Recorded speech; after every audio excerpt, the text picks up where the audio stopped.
মাছ টাছ ধরে না না ওই যে ধরতেছে মাছ কিনলে হয়তো একটু যাওয়ার পথে ওখানে এখানে কি লিজ ধরা পড়ে হ্যাঁ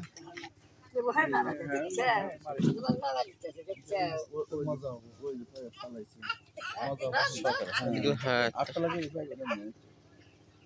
যাওয়ার সময় ওই যে বাজারে বসলাম ওই বাজারে হয়তো থাকলে মাছ ওই ওখানে উঠবেনি এখন এটা হলো অরিজিনাল যমুনা নদী আর এখানে দিলে আমার বাড়ি ছিল এটাই বাড়ি এটা আমার বাড়ি